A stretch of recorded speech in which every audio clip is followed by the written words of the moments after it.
పరిశుద్ధ గ్రంథం నుంచి దైవజనుల దేవదాసయ్య గారు వివరిస్తూ పరిశుద్ధాత్మ క్రియ అనే ఆ అంశం మీద దైవజనులు వివరిస్తూ చెప్తున్న మాట ఏమిటంటే, మరియమ్మ గారి విషయంలో జరిగిన పని ఏమిటి అని మనం తలంచినప్పుడు, మరియమ్మలో జరిగిన పని ఏమనగా పరిశుద్ధాత్మ చేసిన పని.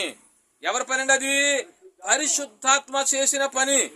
ఎందుకంటే పరిశుద్ధాత్మ వల్ల గర్భము ధరించినదని పరిశుద్ధ గ్రంథము తెలియజేస్తున్నది. కాబట్టి ఈ విషయంలో కూడా పరిశుద్ధాత్మ చేసిన పని, అలాగే కుమారులు పలికిన పని, అలాగే తండ్రి తలంచిన పని. దేవుని స్తోత్రం కలుగును గాక.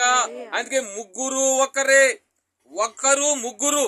కాబట్టి దీని బిడ్డలారా ఇక్కడ దైవజనులు వివరిస్తూ, దీని బిడ్డలారా ఆదామును కలుగజేసాను. ఎలా కలుగజేశారు ఆదాముని? ముగ్గురు కలిసి అనగా త్రిత్వము. ఇలాగూ త్రిత్వము దీని బిడ్డలారా ఆదామును కలుగజేసినదంట. త్రిత్వం అనగా ముగ్గురు, ఒకరు ముగ్గురు కనుక దీని బిడ్డలారా ఏ పని చేసినా అవండి, ఏ పని చేసినా ముగ్గురు కలిసి చేస్తారు. ఎవరు? తండ్రి, కుమారుడు, పరిశుద్ధాత్ముడు. కుమారుడు అంటే ఎవరు? నీకోసం నాకోసం రక్తం కాచిన యేసుక్రీస్తు ప్రభువారు. ఏమండి, కాబట్టి తండ్రి తలస్తా ఉన్నాడు, కుమారుడు అలాగే అంటూ ఉన్నాడు, పరిశుద్ధాత్మ తండ్రి గారు ఆ పని జరిగిస్తూ ఉన్నారు. ఆ పనే మరి అమ్మగారిలో జరిగినది.